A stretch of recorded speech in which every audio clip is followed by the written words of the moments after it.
What I've always talked to our kids about, it really doesn't matter who we play. And I want our kids to understand that when we step on the field, it doesn't matter who the opponent is. We just need to go be our best. If we can go out and be our best, play to our ability and play our game, then I like our chances against anybody that's across the field from us.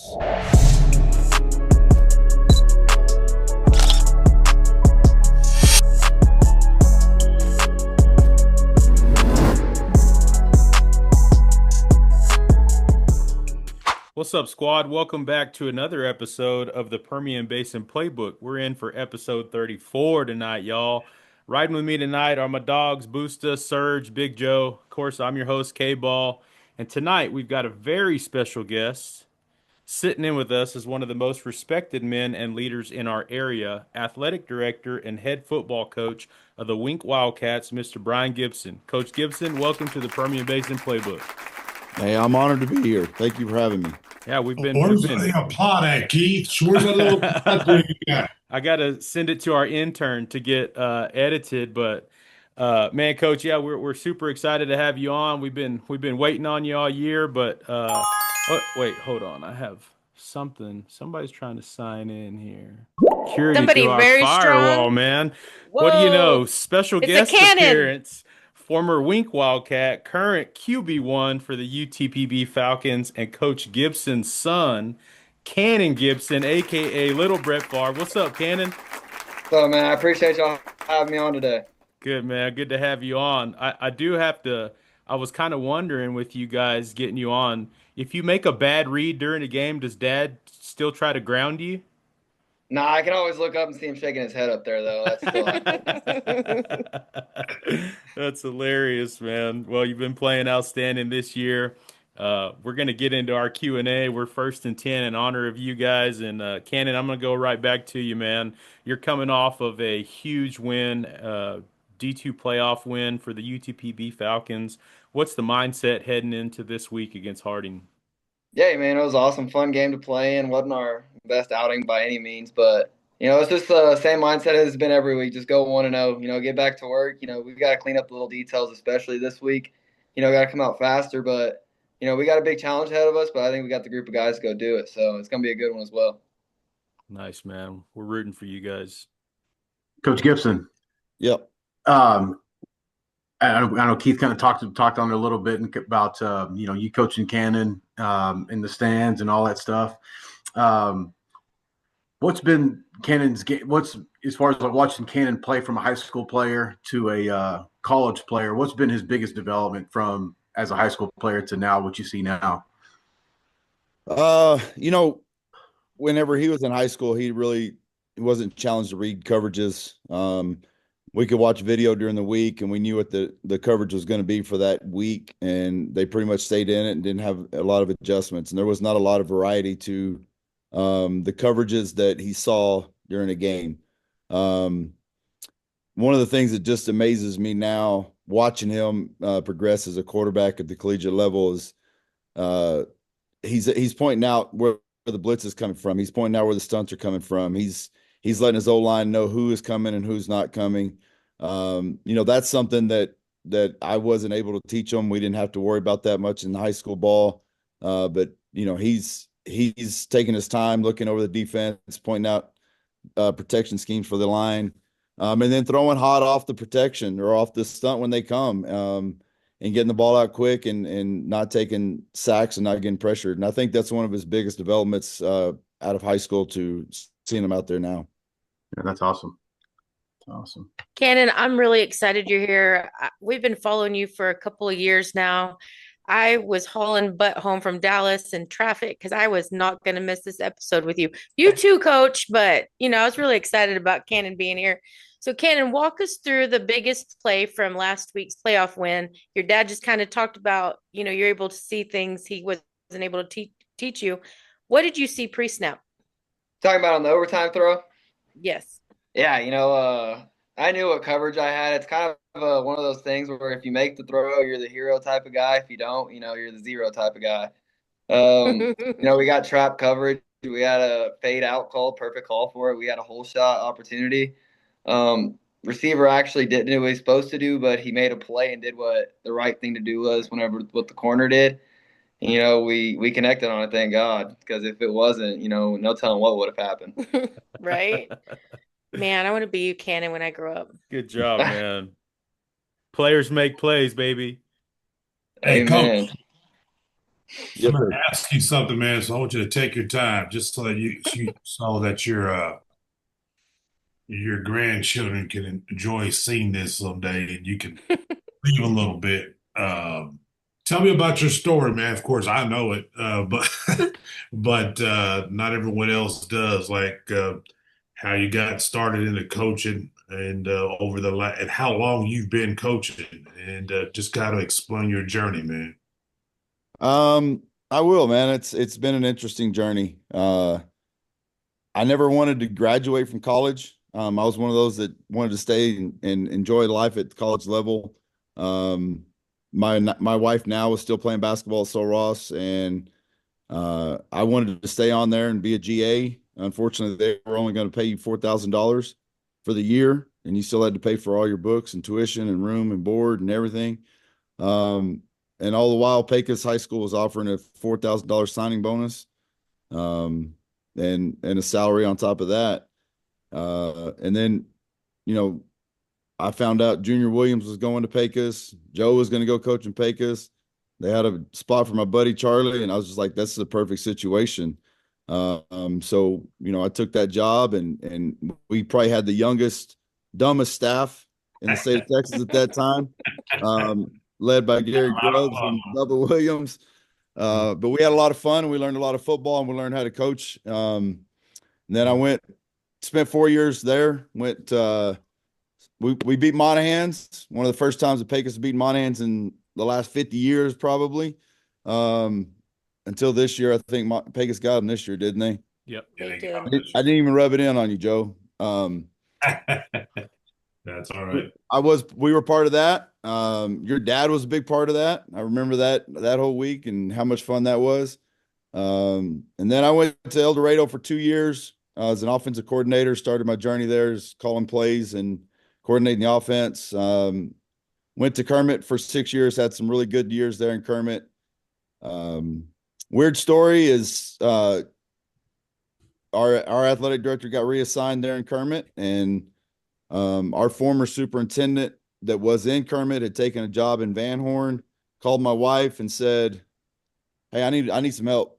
Come be a principal." And I went to Van Horn with her, took our family over there, and had no plans of being an athletic director, head football coach. I was just going to coach junior high football and enjoy time with my family, and we're going to be out there closer to her family, time on the ranch. And I think it was probably 2 weeks before coaching school, the superintendent called me in and reassigned the AD for some other issues that were going on and made me the AD. Had a great first season that year. As a matter of fact, they were 1-9 before I took over. We went 7-5, won a playoff game, first one in 30-something years. Had some pretty amazing victories that year that I could talk about in great detail someday if we have the time. I'm not going to bring it up today.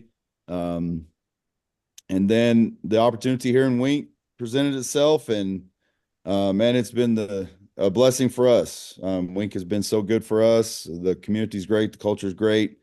And so we've been here 9 years. I've been in the business 26 total years. Hey, you're That's getting old. amazing. Well, not as old as you yet. Still in his prime, Joe. Still in his prime. Kanon, if you can, man, take me back. You entered the portal sometime back, and then you were able to get in at UTPB. What was your mindset during that transition, and as you were stepping into camp for the first time there and trying to earn your role? Yeah, when I hit the portal, I remember the last game we played Angelo State, and I talked to my dad, and I told him I wanted to go somewhere where I wanted to be somewhere where I could compete for championships, be somewhere where I could be competing against the Angelo States and all those guys, man. Found UTPB with Coach McCullough and just what they have built there.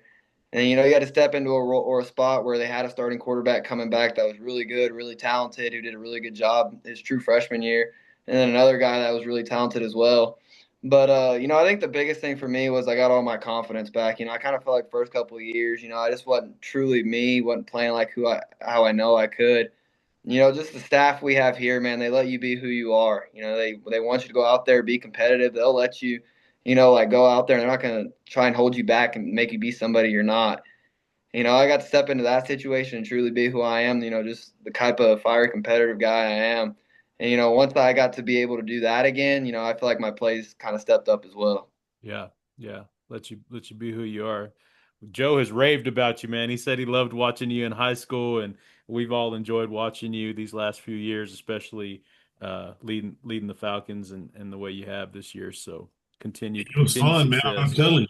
Shoot, that sucker would throw a pass going to his left, hobbling, stumbling off his left foot for about a 40-yard dime, man. I mean, just crazy stuff, man. You guys need to watch some of his stuff. He do some crazy stuff, man. I don't know if his dad ever really called a play, just said, hey, listen, you guys just go, and Kanon's going to find you. I'll say this. I've been blessed with some tremendous athletes here in Wink. I got to coach my two boys here in Wink. There was a 6-year period there where I really didn't have to coach. But when Brock was on the field and Kanon was on the field, we really didn't have to coach. It was a lot of fun, and both of them and Kanon made some plays that sometimes I just shake my head and go, I don't know how he did it. It was pretty dang good. Yeah. It's crazy, but those games I would go to, I was the same way. I would get freaked out. I'd be like, God dang it. But I was the only one. I'm like, does everybody not understand how hard that was? Like, nobody really understood around me how hard it is to do that. And then to do it successfully, on top of that, I'd be pumped up in the stands, man. Hey, it's cool when it works, but when it doesn't work, it ain't fun. That's for dang sure. We ain't talking about when it doesn't work, Kanon. We're not talking about that one. Kanon, congratulations so far on obviously a great year that you're having. But I think we've got a lot of young listeners that listen to our podcast, and by young, I think of I'm more speaking to the high school audience that we have. And can you touch a little bit on your recruiting journey? What you did through high school, how hard, the things that you had to do, the training that you did. Going to West Texas, going through that program, and kind of ended up where you're at right now. Can you give a little advice and kind of obviously give some advice, but also kind of tell a little bit about your journey as well? Yeah, the only piece of advice I'd give is you got to be addicted to the journey, man. It's not always about where you end up. I think a lot of guys get caught up in, I want to go play Division I football. I want to go play here and there. Me and my dad traveled probably all over the country my junior and senior year, just going to camps, getting my name out there. I still wasn't the highest recruited guy. I went to WT, won the starting job as a freshman. And, I think the main thing is you just got to, I said it earlier, you just got to be who you are. I feel like a lot of times people try and turn into somebody they're not because they watch how other people are. They watch how other, people who play their same position act and how they play. I feel like I kind of got caught up in that a little bit my freshman year. And, when I finally got back to being addicted to the grind, addicted to the journey of, not just worried about if we're winning football games, but, why we're winning football games, how we're winning the football games and all of that stuff. I think that's what the most important thing. And, in the end of it all, we're getting to play a child's game. That's the truth behind it. Don't let it be something that it's not. Go out there, have fun, love what you're doing. That's the main thing I'd say. Yeah, no, that's awesome. I think Keith and I were, and maybe Joe, I think we're on the group chat and we're talking about you got to go to a place where you feel at home, Yeah. and obviously you've found that, where you're able to be yourself, like you said, and Coach Gibson, Joe, you've all been around. Keith, you as well. Sometimes you're around kids and sometimes that they'll get around a college coach and they'll freak out, you know what I mean, and they're trying to get to learn who you are as a person, instead of just like Kanon's talking about, just be yourself, so that I think that's pretty good pretty good hit on that, Kanon. Yeah, we have a saying we say quite often, actually. It's be you but align with us. they're not trying to ask us to be somebody we're not. But at the same time, you have to align with what the core values of the program and the culture are as well. So, you got to find a happy mix between the two to get a true culture like we got here and to be successful as well. Kanon, say that for me again. I'm gonna write that Yeah, down. heck yeah. Coach McCullough says all the time, be you, but align with us. Love it. Another Love it. t-shirt. Heck yeah. Oh, Sergio's going to put that down. He's going to do a deal with his little company. He's going to do a speech for his company next weekend. Heck yeah. First thing he's going to say. Yeah, I'm Yeah. gonna say by Kanon Gibson, not Coach McCullough. That's right. We're going to quote that for sure. And my make whole sure you quote him. takeaway I don't from want to get in trouble for it. yeah, my whole takeaway from that is y'all have a chat without me. That was my takeaway from that. Boys only. It's whatever. It's fine. That's okay. No, there's just So- some things where girls aren't allowed. Girls And aren't something boys aren't allowed. So we're even. We're good. allowed. So, That's right. coaching I coached for 11 years. It's one of the hardest jobs. I don't know that I could have made it 26 years like you did. I've been in education 25 years. It's a long time. But a harder job is parenting. So I'd like to know, what is your parenting philosophy? How did it shape the way you coached your boys and their teammates? Wow. That's a pretty tough one. I learned a lot about who I was as a person. I learned a lot about what I was doing good and not doing well, from my kids. When we got to Wink, I had the opportunity to coach both my sons. When they were growing up early, young, I was very, very, very hard on them. Still am. But I've gotten a lot more lenient towards some things. But whenever I started coaching my kids, I had that feeling of, I can't let them down. They can't let me down. But more importantly, they can't let the team down, because they've got that stigma of they're only getting to play because they're a coach's kid. Right. They're only going to be this because of their coach's kid. And so, I told them before we even started, I said, everything that you get, you're going to have to earn, and you're not getting a dang thing from me. And I'm going to be harder on you, and the fans are going to be harder on you. The criticism is going to be brutal. It's going to make you a better person in the end. So, when I first started coaching my boys, I was really, really hard on them. And I wouldn't accept anything but perfection from them. I mean, it was just, there was no other answer.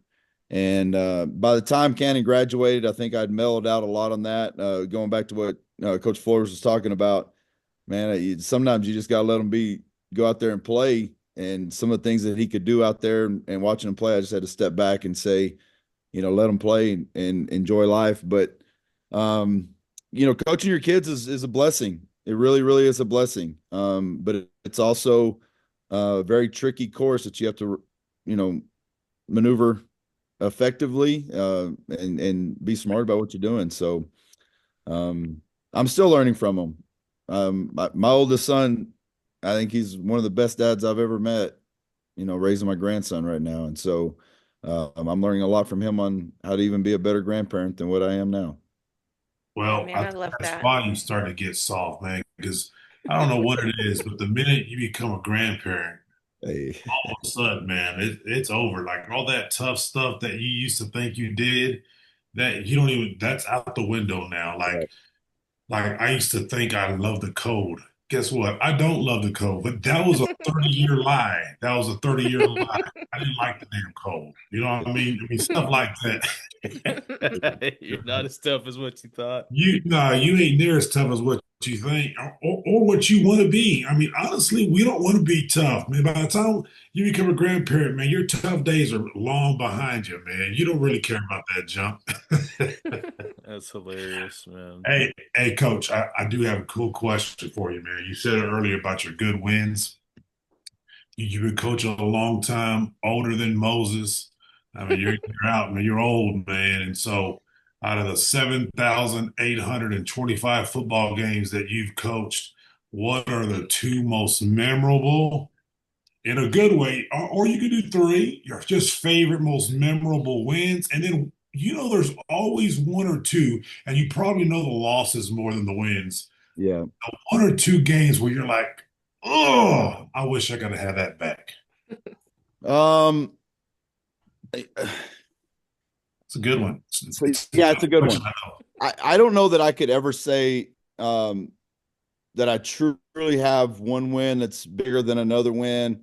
I will say that there's one that just I will probably talk about until I go to my grave. Um, I alluded to the fact that when I was in Kermit, uh, we had beaten Van Horn the year before 66-0. Coach Grubbs was reassigned as the athletic director. Several of the kids had asked me to apply for the job. I didn't want to apply for the job, knew that the situation that we were going, the direction we were going wasn't what suited me or the direction I wanted to go. But I applied for the job because the kids had asked me to.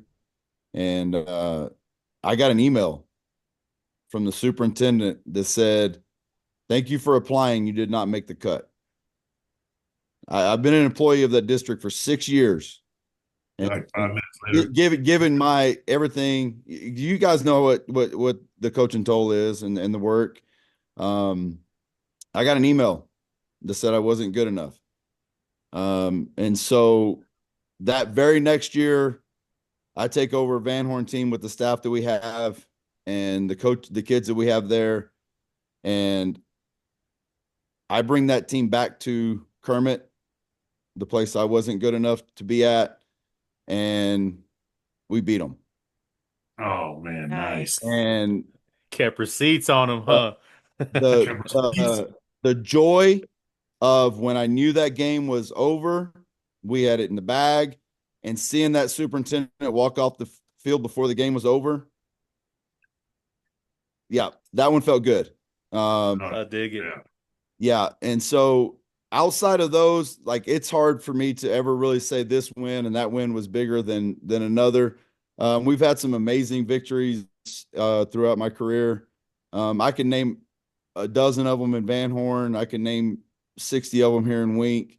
I'll never forget the Vega game. We played Vega in Levelland, and the fog was so thick, my coaches couldn't be in the press box because they couldn't see our sideline at all. Wow. Oh, wow. They come down to the sideline. Kanon, I can't remember what were we down at halftime. 21-0. 21-0 at halftime. I do believe they might have gone up 28-0 on us early in the third quarter, maybe. And Kanon and another little freshman and the Wink Wildcats took the reins, and we came back and won that game. No one really got to see it, but we did. We got to experience it. That one will always stand out. And then I think every coach that you talk to will talk about every year, especially in the playoffs, that last game, right? So Groover beat us last 2 weeks ago, and it hasn't left me yet. Yeah. Still dwelling on the ropes loss that we had in the playoffs last year. Still dwelling on the Albany and the Munsters that have beat us and knocked us out of the playoffs. I think coaches just hang on to those and try to learn from those. And so I really don't have any major losses that other than just those, you're never happy at the end of the year unless you're holding that big trophy at the end. Yeah, for sure. Kanon, I got one for you, man. So, you're heading into a big game this coming week, and we're always kind of curious of people's mindsets or their like rituals or songs that they might play before games. But what's QB1 Kanon Gibson like on game day? It's horrible, dude. I'm the most superstitious guy you've probably ever been around. I've worn the same black Nike towel since I was in sophomore year of high school. So, like, literally, it's a routine from the second I wake up to what time I shower that morning when we're on the road to what I'm eating for breakfast. Like, it's all, like, nothing switches from week to week. And, people can say it doesn't play out or outcome in the game or any of that, but whenever I got the right things on and I'm doing the right things the right time of the day, I feel like it plays a big part in the game. That's for sure. I feel you, man. It's working. My whole Yeah, no family joke. won't even split a pole. Like if we're walking into Walmart or something and somebody walks on one other side of the pole, we're like, hey, you split the pole, man. And we got to walk all on the same side. We're not doing no hats on the bed. We put on our socks right, then left, shoe right, then left. So I feel you on that, man. That's He's awesome. not lying. His mom yelled at me for that I'm not yesterday. He superstitious, almost but I'm just split a the. little stitious. Nah, I'm really bad with it. I I love it. mean, my girdle's barely hanging on for pieces nowadays. It's that old. I don't even care about it, but That's amazing. Coach Gibson, I know, correct me if I'm wrong, but your son Brock coaches for you, right? No, I wish he did. Oh, He's coaching at Idalou. Yeah, okay. they just had a bigger Oh, than is that. it? His wife is going to law school there, so that he can afford to coach the rest of his life. He's coaching at Idalou, and they just had a big program defining victory this past week against Canadian. They'd played Canadian the 4 years in a row in the playoffs, and Canadian's gotten them every year. So they finally got over the hump this week. He's fired up. His first year of coaching. He's coaching in December. And he gets Wall. Oh, Good luck with that. Gonna be But Yeah. I'll tell you, Yeah. how cool is it? How cool is it in his first year to experience all that stuff? That's pretty cool, man. Yeah, it is pretty awesome. He's going to be spoiled. Yeah. He's not going to know what to do with himself when he's not in a program that can make it there. But I'll tell you one of the things that's really, really cool, and I get it with Kanon as well. The maturity of both of them and getting to talk ball with them. I learned so much football from them now. When we're facing an opponent, and I'll call Kanon and I'll say, "Hey, man, like, all right, talk me through some stuff that'll work against this coverage or this front." And Brock and I'll have a conversation, hours just about blocking schemes and philosophy and how to do some stuff. And that's been pretty cool to see the growth of my kids from just being out in the backyard wanting to throw the ball to now they're teaching me about ball. yeah. Yes. Yeah, that was kind of the direction I was heading in. So I appreciate that, Coach Gibson. I want to say the last time I was in your office, you mentioned, I know your son was finishing up, and I think I thought I was under the impression, I guess maybe I thought of my own that he was just going to go work with you. So, but now that's pretty cool. That's my question was going to be how has that been the process of you go from you're raising them in your house, you guys are playing in the yard, you guys are on the same field as high school players, they go play college ball, and then now you guys, I'm guessing Kanon's going to have the same profession here in the next few years as well. I don't think he's going to go that route, or he hasn't said that out loud to anyone. You're gonna try to talk him out of it, Coach. You're gonna try to talk. I'm gonna let him chase their dreams, man. But Kanon would make an excellent coach. There's no doubt about it. But yeah, it's been a journey that Kitty and I have enjoyed every step of the way. We're blessed for sure. You are Awesome, Coach. Coach, what's one moment in Kanon's career where you just said, "Yep, he's different"? I will tell you, Kanon was it freshman year against Cristobal. yeah. Freshman year against Cristobal. The Braden Wilcox kid that played at Cristobal ended up playing at Angelo State. It didn't take you long to put the video on and know that dude was on a different level than everybody else on the field. And I told Kanon all week long, "You're not going to throw at him. We're not going to throw at him. We're going to go to the other side of the field. We're going to go to the other side of the field." And we got down somewhere inside the 20, inside the 10 maybe. And I think Kanon had that mentality of, he does have that mentality. I'm not going to say I think he does have this mentality of he's the best one on the field. And how dare Dad tell him he's not going to go at that dude. And he did. And he picked it. And he went 6. And I chewed Kanon from about the 10-yard line to the opposite 40, because I'm sure he probably had to get on the kickoff team for me. or the kickoff return team for me. And the entire time I'm chewing them, there's not an excuse. There wasn't a reason. There wasn't any kind of pouting, any kind of whimpering. It was just looked me in the eye and said, "Yes, sir. You're right. Yes, sir. You're right." That was the moment then that I was like, okay, this dude's different. Every other kid I've been able to bark into a corner, get them terrified or whatever. And you just weren't going to do that to Kanon. And so later in the game, Kanon went back at it, threw a completion for a big gain. He wasn't afraid to go at the best ones on the field. And so I knew then, yeah, this one's special. My dog. Yeah. I thought the story was going to be he threw a touchdown pass. No, he didn't. He threw a pick. We still won a game, so he's coachable. Yeah. I mean, you did name him Kanon. Yeah, sure. He's gonna be special. And I'm telling you, you guys should have seen him. I love seeing him play. Stumbling. I'm not over exaggerating either, and my coach. I mean, stumbling. I mean, evading attack. I mean, the guy looked like Tony Romo on steroids, man. And then make a play. I mean, it was unbelievable. I used to love it. Love watching him play. Haven't watched you play college though yet, Kanon. I need to. It's just that I get lazy. I get up on Saturday and I think I'm gonna go watch you play. And then I look at the TV, I'm like, oh, Alabama's playing LSU at 2:00. Hey, so the playoff games have been on ESPN Plus. Oh, have they? Yeah, we are. And you can actually go back and watch the last two playoff games on demand. My wife and I, of course, we go to every game. And so on the way home, our ritual is as soon as we get on the road, we pull that game back up and put it on the iPad. Film. We watch it on the way home. So you go back and watch those, and he's had two really amazing games. I'm bragging on him a little bit. Yeah, I'm gonna do that. He's with two playoff games, over 700 something yards. Kanon, is that right? Yeah, 700 passing yards. So his team's played really well. Guys around him are performing, and it's been a lot of fun. Saturday at 2, they play one of the top teams in the nation, and it'll be on ESPN Plus. You can watch it live.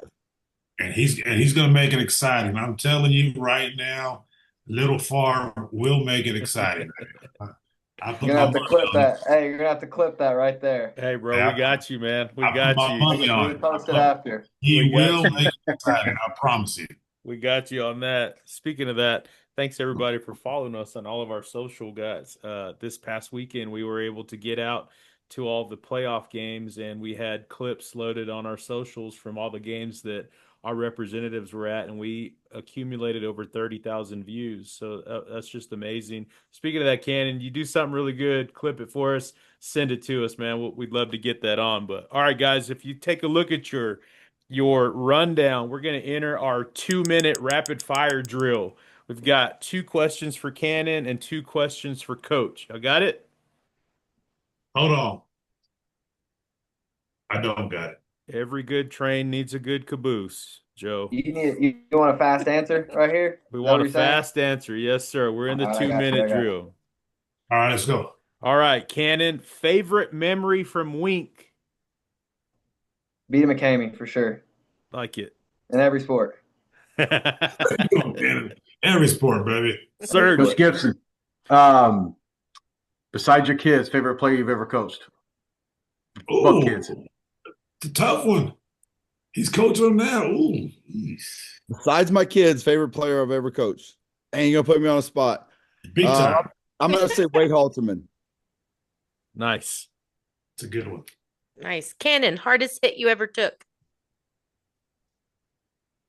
Taking a lot of them. This past weekend, probably, I got my air knocked out. I mean, if you've ever got your air knocked out at 7,000 feet of elevation, it takes a while to catch it back. So probably this past weekend. Yeah, I was going to chime in on that and say he can't remember them. I ain't that bad yet, but no, yeah, taking a few of them. All right, Coach, the loudest stadium you've ever been in, and I'm going to throw another one in there. The best food you've ever eaten at a stadium. I have one that I know me and you ate at together, so I'm going to go ahead and I'm going to remind you here in a little bit. All right, so the loudest stadium I've ever been in. Loud I'm stadium. gonna have to say it's got to be Monahan's. When I played there and when I coached there, there was really nothing else like that stadium. It was intimidating. And then Joe, I never got to eat food while we were coaching. What are you talking about? Well, before the game, you remember how we Oh, pulled the Ravens early? yeah. Um,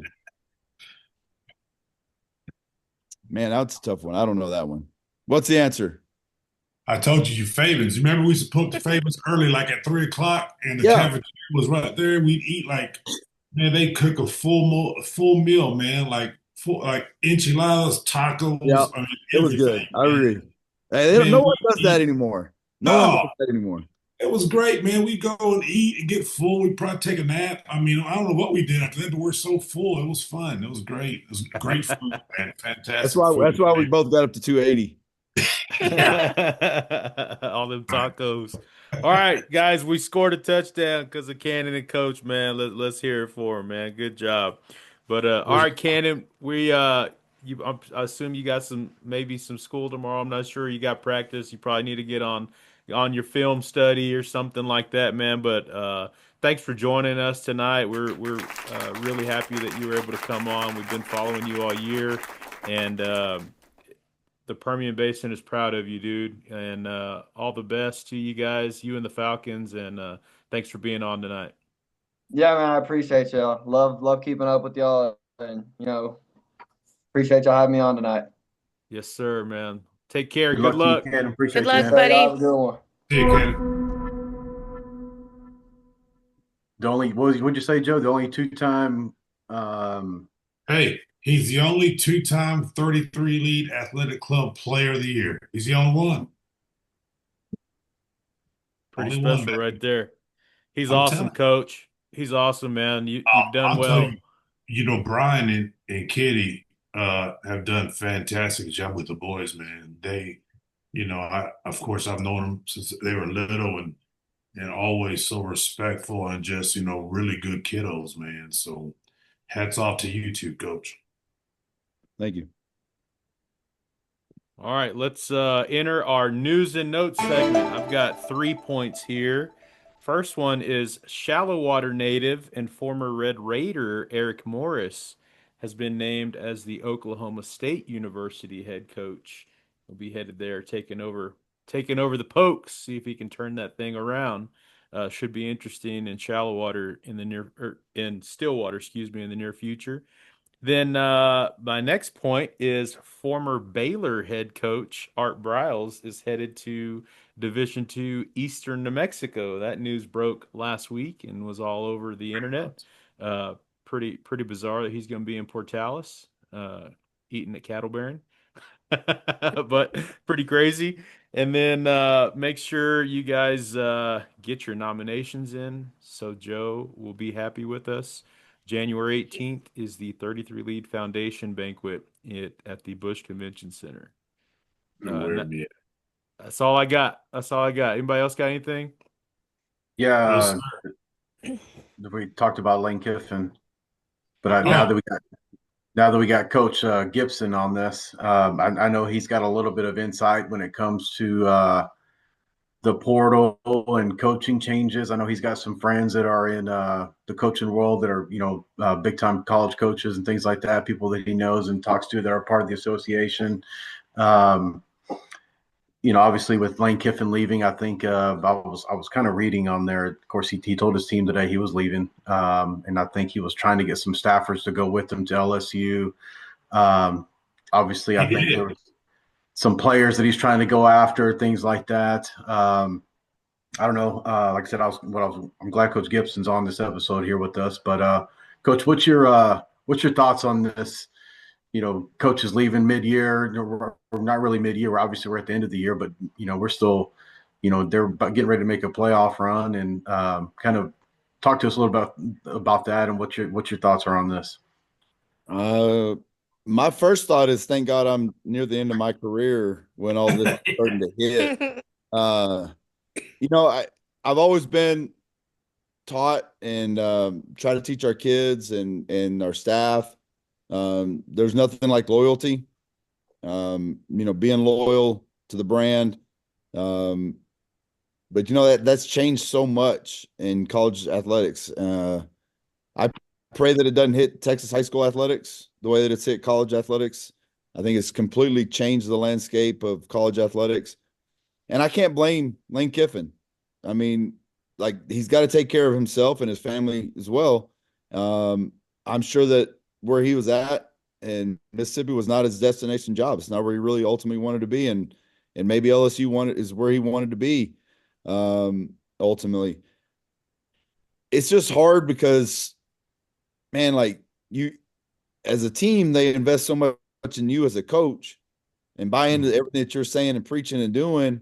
And then as a coach, you're pouring all that into your team. For it to happen the way it did at this point of the year is what bothers me the most. I don't have any problem with Lane Kiffin going to LSU. One, it doesn't affect me any at all, but I think there needs to be some restructuring of how the college athletics world is right now. I've seen some guys, tweet out there that Nick Saban needs to become the commissioner of college athletics, or at least college football. I'm not opposed to that because I think he'd put some regulations in there about when you can talk to coaches, when you can talk to kids. It's not going away. The NIL is not going away. The transfer portal is not going away. It's just it goes against everything that I was taught, and being loyal to the brand and finishing the ride. So, I was not for the transfer portal. I absolutely was just like, I don't like this until it hits home, right? Yeah. Kanon was in a situation at WT that he wasn't himself. He wasn't happy, and he wasn't playing to he was playing well, don't get me wrong, but he had more in the tank. And I think just looking over his shoulder all the time, just not feeling comfortable and confident all the time. The portal hit home for us then, right? And I saw the other side of it, to where, a young man or young woman really needs something different. And this just, they decided to go to school here, and it's not the right fit for them. Things weren't working out the way they had planned. And, I felt like the portal is, it's giving me my son back, right? He's out playing the game that he loves, the kids game that he mentioned earlier. And so the portal helped him, right? But at the same time, I have an issue with these guys that are getting in the portal year after year after year, and playing for 4 different schools. And, I just don't think that's the direction that we need to go. And like I said, I think if it ever gets into Texas high school sports, NIL, the transfer portal, and don't think it hasn't come up, because it has. There's been discussions about it. There's been bills proposed. Yeah. The UIL's been hit up about it. The Coach Association has. Ultimately, when somebody gets enough money behind a cause, it's going to gain some traction. And I think there will be a day that in Texas high school sports, it'll hit. And so I'm thankful I'm at the end of my career. I told Brock whenever he gets his first AD job, I'll come out of retirement and coach for him. But I hope the landscape hasn't changed as much as I fear it does, or it will. Yeah, and I think that's great insight. I was listening to Nick Saban. I guess he said the same thing on what you were talking about teams or schools shouldn't be talking to coaches that are still playing while the season's still going. So I think that would be great for Nick Saban. I think it's crazy. No, I think it's crazy, man. I mean, for me, I'm all for the NIL. I'm all for transfer portal.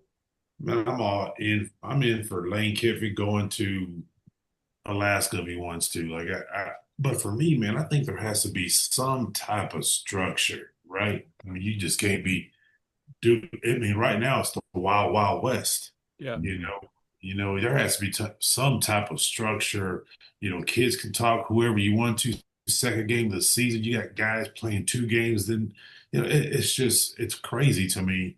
Like what O'Brien just said, it's crazy that you preach loyalty, you preach, team, and how many times did Lane Kiffin say this season that they're a family and they're playing for each other, they're playing for their brother. He probably said it every day. They're fixing to get in the playoffs, and he ain't going to be there. Yeah. So I will say this from what I kept up with it, and I'm not like I don't read up on a lot of that stuff. But from what I understand, Lane Kiffin was at least honest with his team throughout the whole process. He kept them informed of what was going on. And the narrative of everybody wants to get a little bit better. Everybody wants to be a little bit, you guys want to go to the NFL, right? You guys want to progress your career. So did he. And I think if you're honest with your team, that at least helps a little bit. Yeah. But like the NIL deal and the coaching carousel of college, I'm back on the UTPB thing.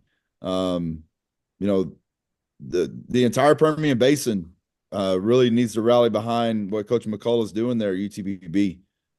He's going and getting some high quality players.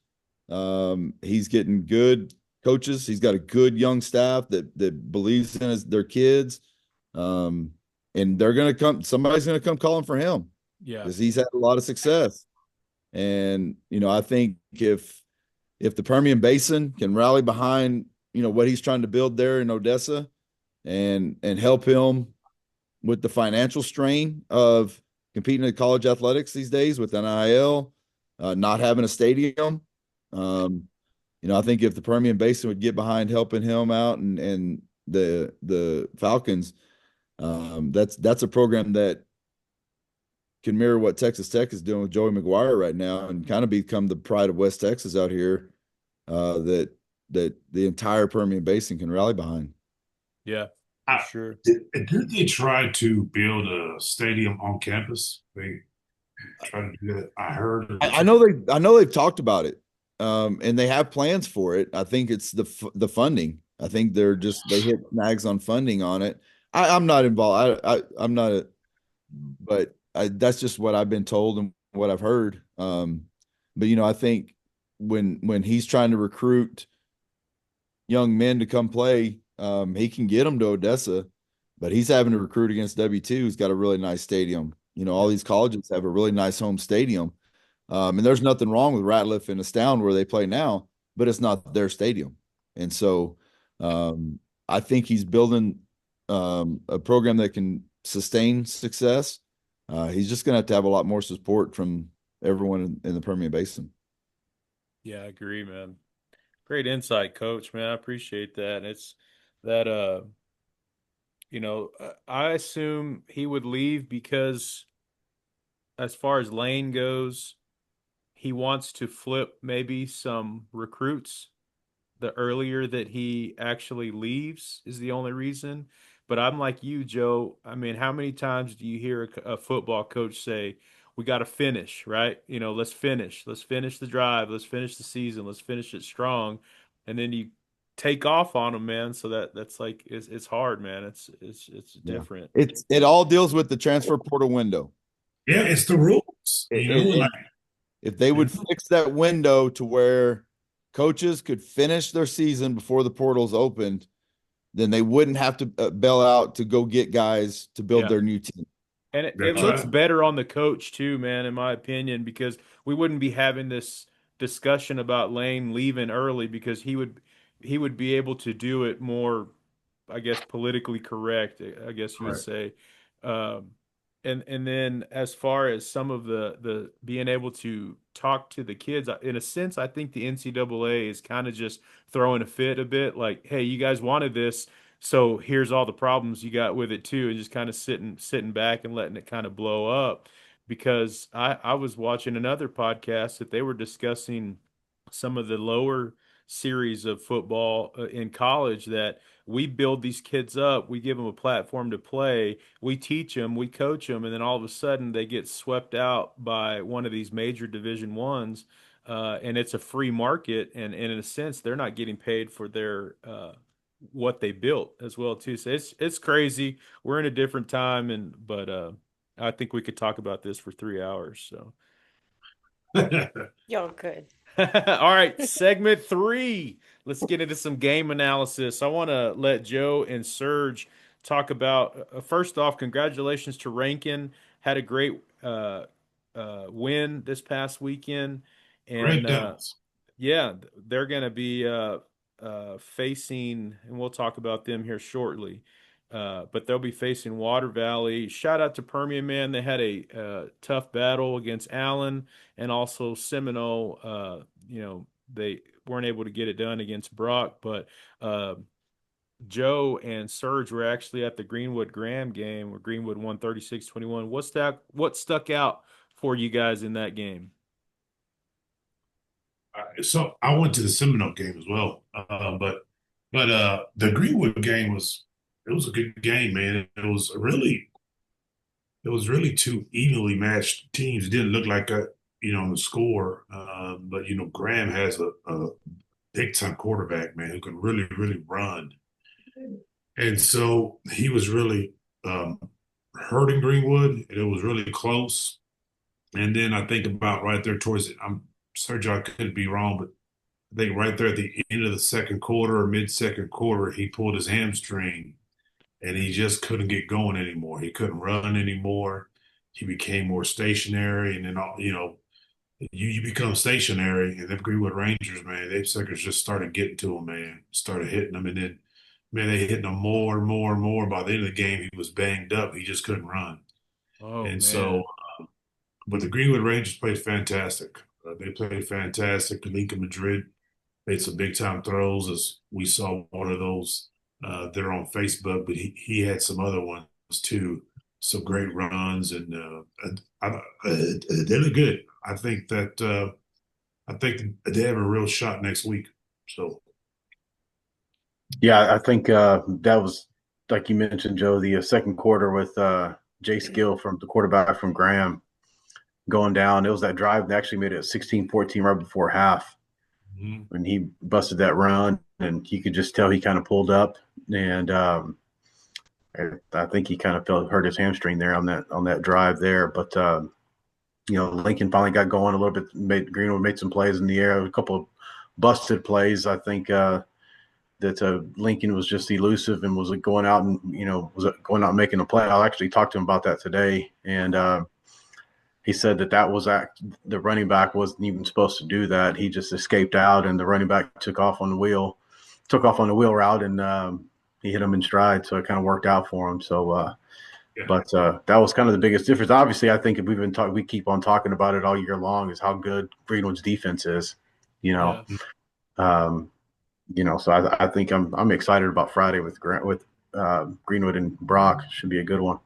I noticed there was a clip you sent earlier in the game. It was like they were down on Greenwood's goal line and they had a big time stand, and they brought in one of Greenwood's offensive linemen, kid by the name of Bustamante, and they ended up beating the guard and hitting him in the backfield, and then a linebacker kind of covered him, and it was a huge stop for them. But I thought it was like all hands on deck, like I don't care if you've played guard or tackle all year. We need you to go play defensive tackle to go get this stop really quick, man. I thought that was awesome. So, well, good job on you guys, man. Let's switch into our games this week. As I said, Rankin is 11-2, taking on Water Valley, who's 13-0. Water Valley's ranked number 1 for a reason. They've scored 758 points, which is insane efficiency. And then they did beat Wink the last time they played them. So it's not impossible. I think they can go, and it could be a good game. What's up? Didn't be Wink. Oh, sorry, Water Valley. My bad. Rankin and Water Wink. Valley. I was like, I don't think I they got played Wink on my mind. Rankin beat Water Valley beat Rankin earlier in the year. 68-20. That was more than that was dominated. So hopefully Rankin's improved, and good luck to the Red Devils. That's gonna be a good game. Hopefully so. Fun. What you think on a Serge? Yeah, I mean, Rankin's had a pretty good year, so I think if they've been scoring quite a bit of points here recently, so scoring the 50s means they can get it done. So looking forward to this one as well. Hopefully, they keep their run going. Yeah, one of the hardest things to do is to beat a team twice. That's true. You're not the first coach to come on here and say that. Heck yeah. He's wise. Mm-hmm. BUSTA, what you think on him? On which team? Rankin? Yeah, in Water Valley. I was looking it up, and man, everything said, like, I was curious what people like the predictions, and they all say it's gonna be pretty close. Yeah. Like, it just really depends on who comes out starts out strong. Yeah. I think think Brian's correct, man. It's hard to beat a team twice, man. Especially you beat them in the regular season. Now you're seeing them in the playoffs. Everything tightens up in the playoffs, man. It would be awesome to see them top Water Valley. I hope they do. All right. I think Rankin's going to come out ready from that 60. Hey, what did I say? 68-20 loss. They have put themselves on the map. Joe and I apologized to them last week because we didn't cover them as much as we should have this year, and they have put themselves on the map. So hopefully they go get it, man. Well, all right, winner go home. That's it, man. We're at December football. Everybody's wearing their Santa hats to these games. Brock is 13-0. Greenwood is 13-0. These are two stellar ball clubs. Friday night, 7 p.m. at ACU, Anthony Field. This is kind of a matchup that we've all been waiting for.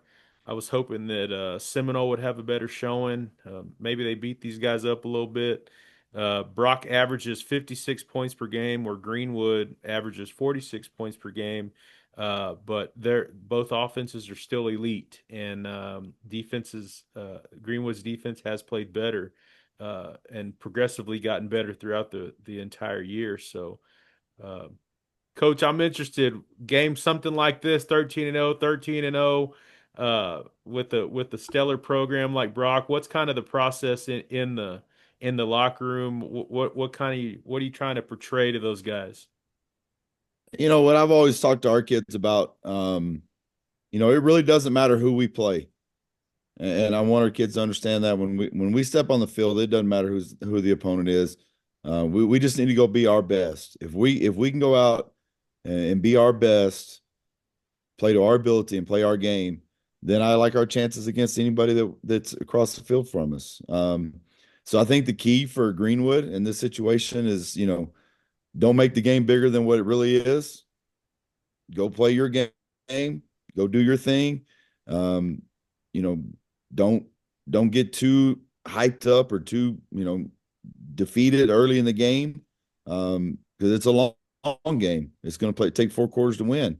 And so in the short time that I've got to know Coach Hill over there, I dang sure ain't going to bet against him. He's going to have those dudes ready to play. He's as good as they get. And Greenwood needs to hold on to him, no doubt. So it ought to be a good game. There's no doubt about it. Brock's they're a machine that's been running on full cylinders for years and years. But I think Greenwood has the right leader in place to develop that kind of program there in Greenwood. Yes, sir. Yeah, no doubt. Coach got me fired up, Serge. He's got me fired up, man. I'm ready. Yeah, Coach Hill's done a great job, man. And this is pretty much this is, if you look at it across the board, I think, Keith, you mentioned, Brock's averaging 56. Greenwood's averaging 46 points a game. We talked about, Greenwood's defense. It's pretty dang good. But I think Brock's defense is only given up 109 points all year. So like I said, it's a pretty even game, and of course, it's going to come down to, getting some stops and, who can get on the board, obviously, you got to put points on the board. And, I did watch the Brock live stream, that game that Joe went to.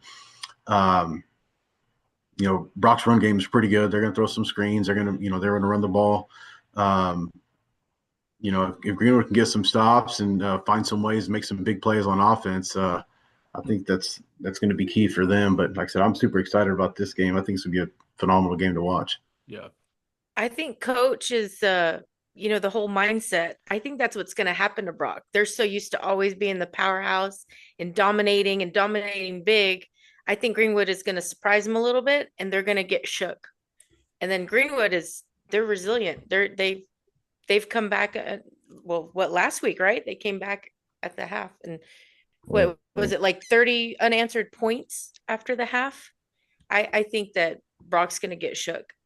Yeah, you can't forget these are still high school kids. Yeah. Right. They're as Coach Colonel Flowers always said at Air Out camps, their prefrontal cortex is not fully developed. Coach, I can so- say that about a lot of men on our board here. I'm just kidding. I love you guys. So, there's a lot of things going for Greenwood here. Yeah. Brock just beat one of their district opponents that's big rival of theirs, and we don't have to worry about Greenwood, so I think there's some overconfidence that Brock has to defend against as well. I'm going to say this. The Eagles are rough and tough, and they love to run their house over. I mean, these guys pound you to death, man. And there's nothing fancy with them guys. I mean, they're in the gun, right? So everyone but they just run the ball, man. They just run it and run it and run it.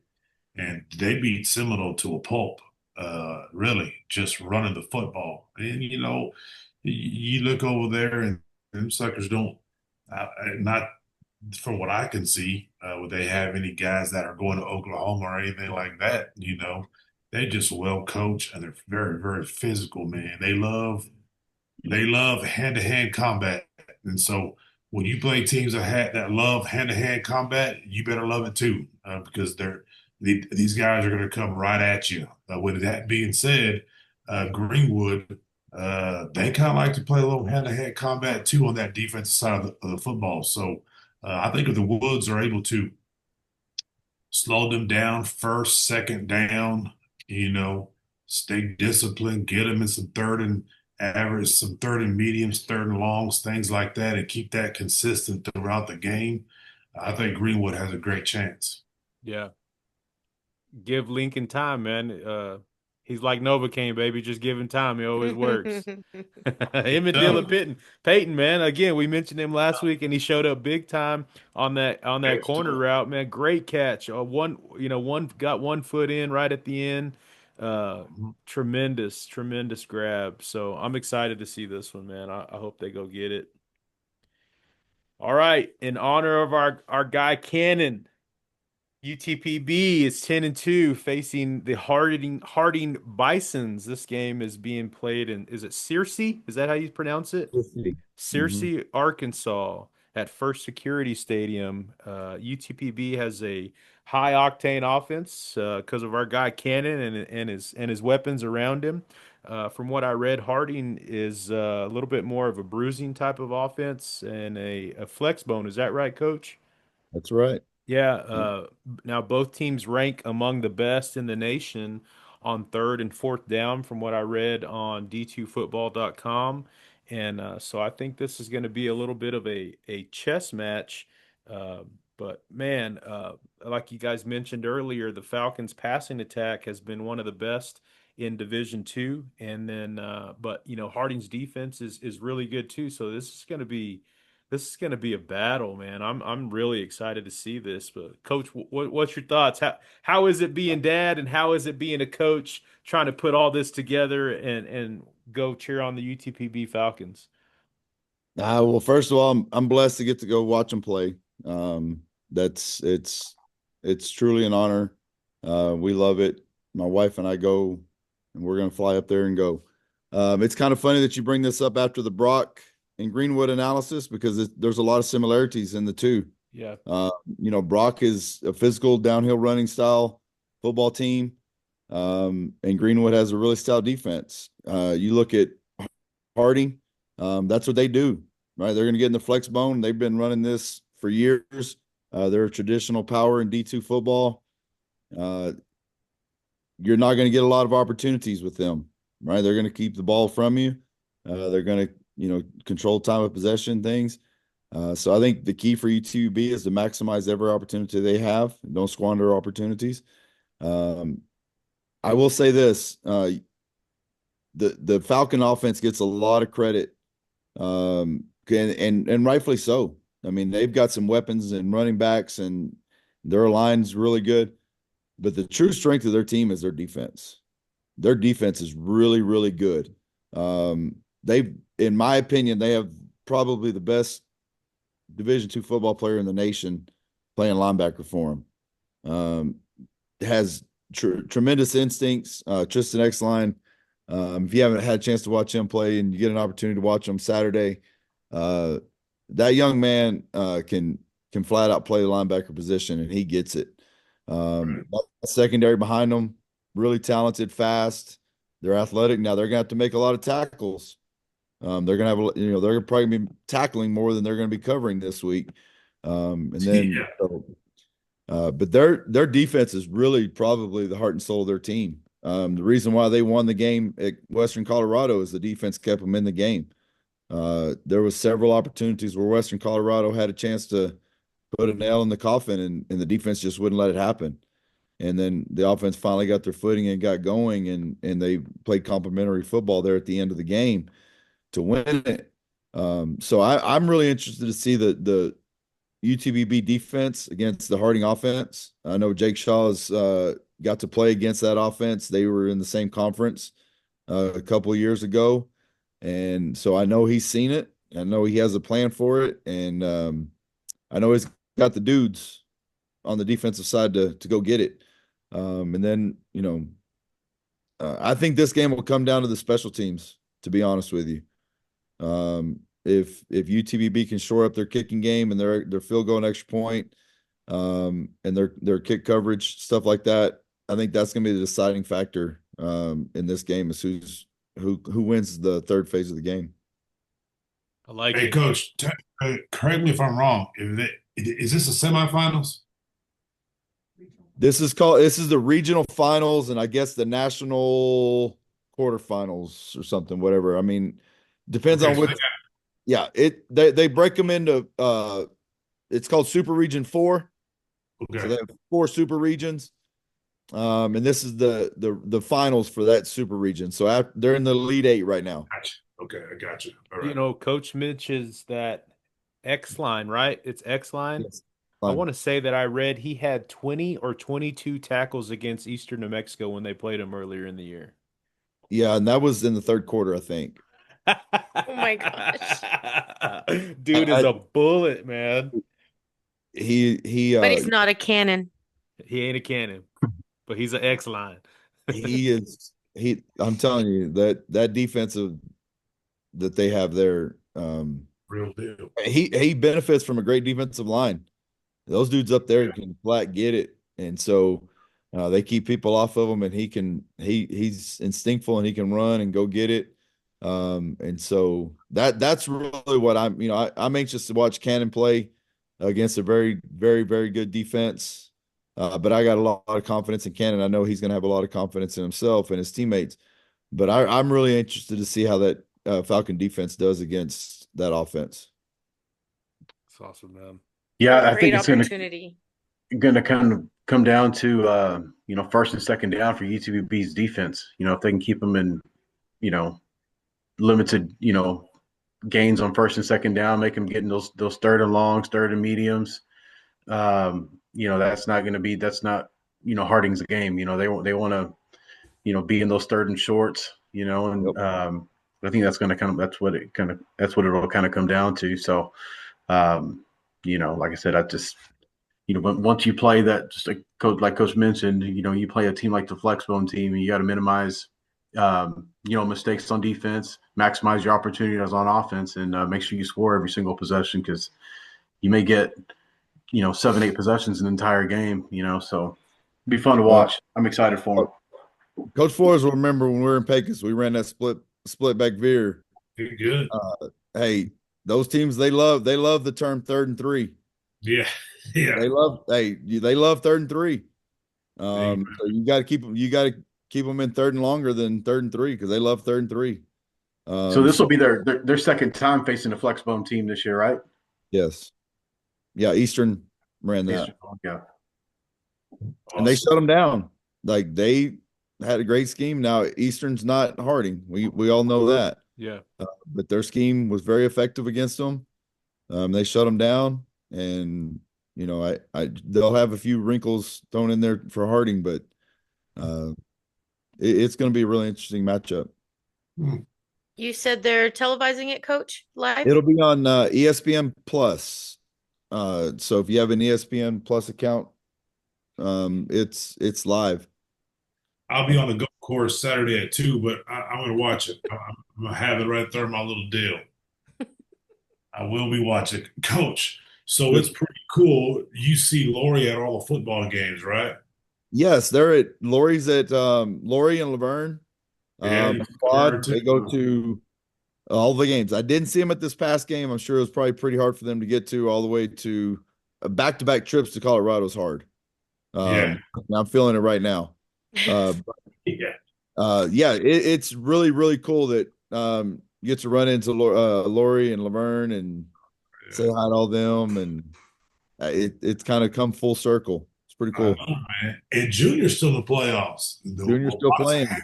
Junior's still playing, despite Junior coaching them. I'm sure. Junior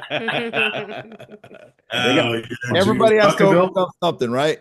Yeah, you did right, man. That's awesome. I was just thinking. So I know, man, correct me if I'm wrong, Coach. You probably know this, but the national title for D2 is usually held in Dallas, right? It's in McKinney. Okay, yeah, same thing. So McKinney, right?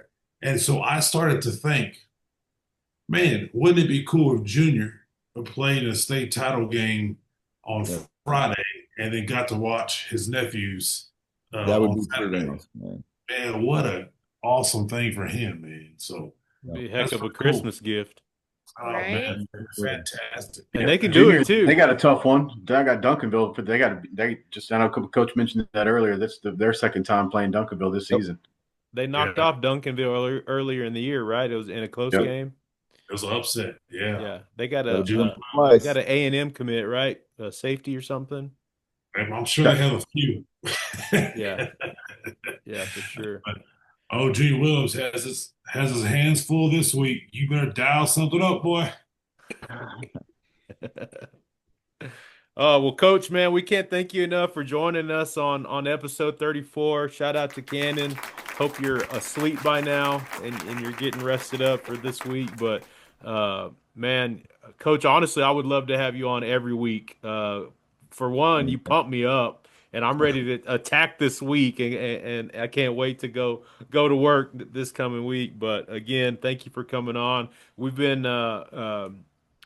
following you guys the entire year, and everything that you guys do at Wink, we're always so impressed with, and we appreciate Wink and all of their support for the Joby Flores 33 Lead Foundation. You guys are phenomenal.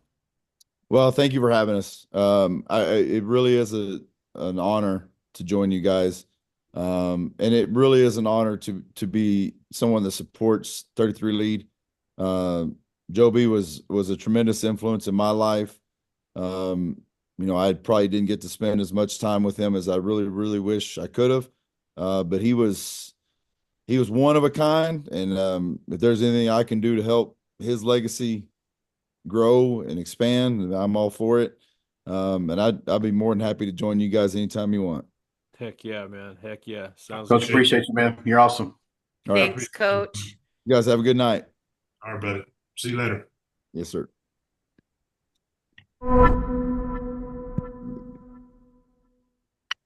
All right.